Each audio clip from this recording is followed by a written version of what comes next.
नमस्कार विद्यार्थियों। उपन्यास गबन का कथासार हम 8 भागों के बारे में पढ़ चुके हैं।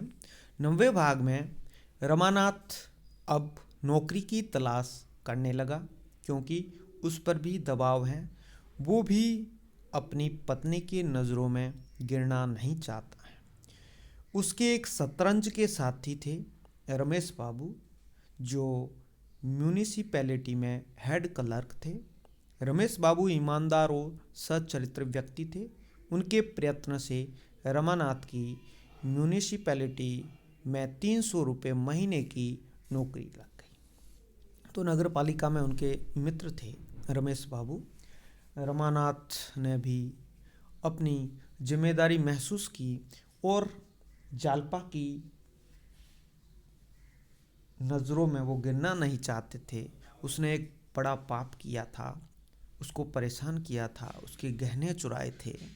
वो अब सोचने लगी कि मैं भी कुछ कमा करके घर का खर्च भी चलाऊं और उसके आकांक्षाएं पूर्ण करूं, उसके गहने बनाऊं।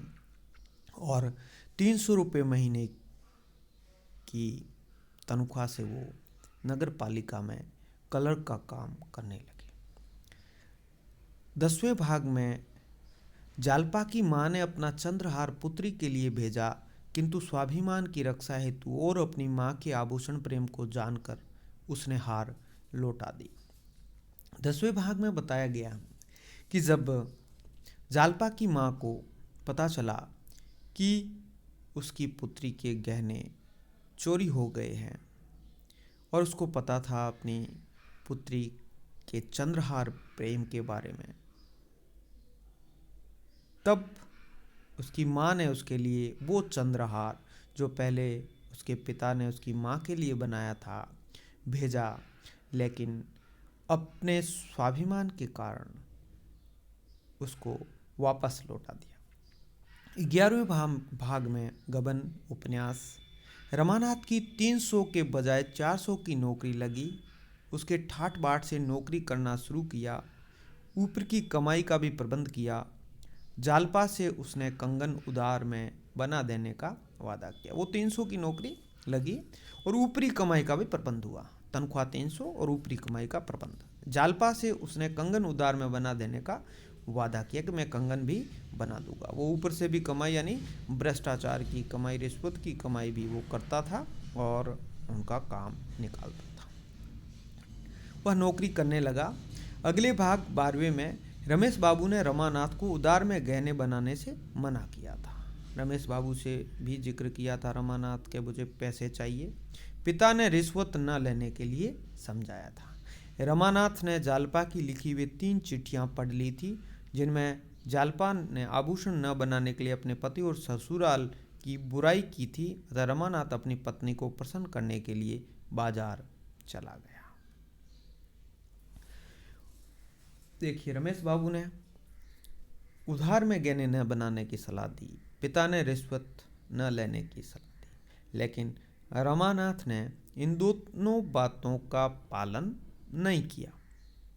रमानाथ ने जालपा की लिखी 3 चिट्ठियां पढ़ ली थी। उसने अपनी सखियों को ससुराल में लिखी थी, क्या मायके के लिए, और जालपा ने उसमें आभूषण न बनाने के लिए कि पैसे होते हुए भी, जो रमानाथ ने बड़ी बड़ी बातें की थी, अब पति नौकरी भी लग गया, कमाने लग गया है, उसके पिता के पास भी काफ़ी पैसा था, ससुर जी के पास में, इसमें वो ससुराल की और पति की बुराई की थी। तो रमानाथ ने सोचा मैं अपनी पत्नी को, जालपा को प्रश्न कर लूँ, और वो बाजार जाता है।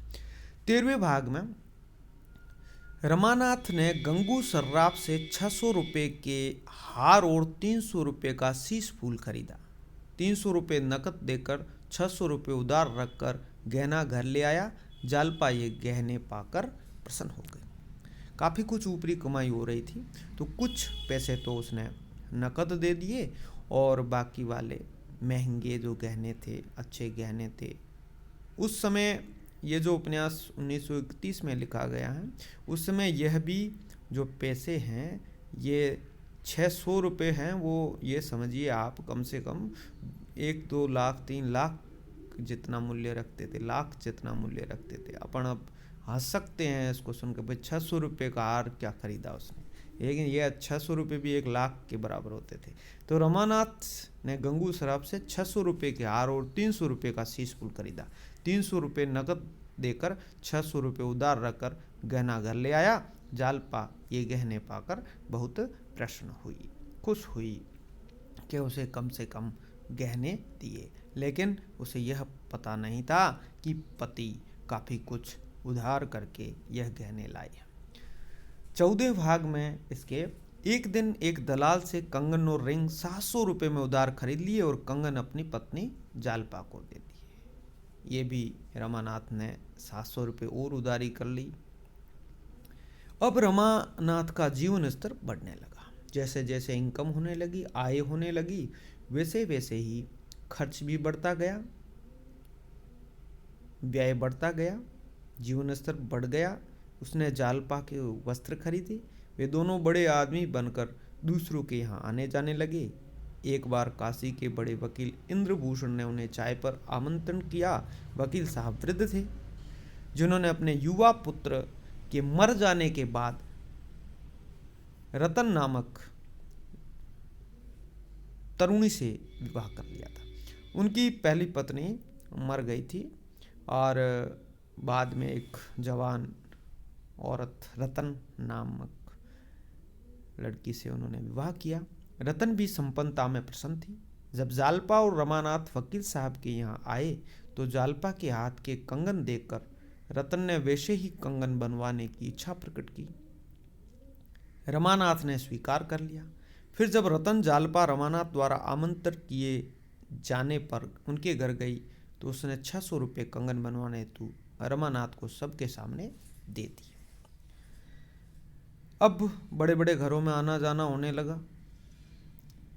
रतन वकील साहब की पत्नी रतन ने भी वह कंगन पसंद किए जालपा के और 600 रुपये दे दिए रमानाथ को कि मेरे भी ये से कंगन बना देना। ये दिखावे की प्रवृत्ति, ये दिखावा जो रमानाथ ने किया, पत्नी को भी पता नहीं कि उसकी यह स्थिति है, रतन को भी पता नहीं है। रतन के रुपए रमानाथ ने गंगू सर्राफ को कंगन बनाने हेतु दे दी। गंगू ने वे रुपए अपने पुराने उधारी के हिसाब से जमा कर दिए। रमानाथ के सामने 600 रुपये चुकाने का संकट उपस्थित हो गया। रतन भी बार बार कंगन या रुपये लौटाने का तगाचा करने लगा। काफ़ी समय हो चुका था कि रमानाथ गंगू को वो पैसा नहीं चुका पाया था, और जब गंगू को वैसे ही वो कंगन बनाने के लिए कहा, 600 रुपये दिए। गंगू ने पुराने उधारी से वो चुका लिए और टाल मटोल करता रहा कि बना के दे दूंगा, बना के दे दूंगा, और अंततः उसने कहा कि भाई कुछ पैसे पहले लाओ तो बना के दे। रतन ने भी बार बार कंगनों का पूछा, लेकिन वह नहीं आ पाए, तो उसने रुपए लौटाने की बात कर दी। 17वें भाग में 9 दिन गुजर गए। दस्तूरी के भी केवल 100 रुपये ही इकट्ठे हो पाए थे। रमानाथ ने रतन को 10वें दिन रुपये लौटाने का वादा किया था। अब जब रुपये लौटाने का तकाजा हुआ, 9 दिन गुजर गए और ऊपर से भी केवल 100 रुपये ही इकट्ठे हो पाए थे दस्तूरी के, या कह सकते हैं रिश्वत के। रमानाथ ने रतन को 10वें दिन रुपये लौटाने का वादा कर दिया था। तो इस प्रकार जो ये परिस्थिति उत्पन्न हो रही है इस उपन्यास में, उपन्यास के जो तत्व हैं, कथानक, पात्र एवं चरित्र चित्रण, देश काल और वातावरण, संवाद या कथोपकथन, उद्देश्य और भाषा और शैली, इस आधार पर यह उपन्यास पूर्णतः खरा उतरता है। यह एक सफल उपन्यास। प्रेमचंद, जिनका सबसे प्रसिद्ध उपन्यास गोदान भी आपको कहीं मिले तो आप पढ़ सकते हैं, जिसमें किसान मजदूर की समस्या को उठाया गया है। और यह उपन्यास रमानाथ किस प्रकार इस कथानक में, रमानाथ जो इसका प्रमुख पात्र है, वह किस प्रकार उलझता जाता है, अपनी गलतियों पे गलतियां कर बैठता है, एक गलती के बाद दूसरी गलती उपस्थित हो रही है। तो ज़्यादा वीडियो को लंबा न करते हुए हम यहीं तक इसको समाप्त करते हैं। 18वें भाग के बारे में हम अन्यत्र वीडियो में बात करेंगे। धन्यवाद।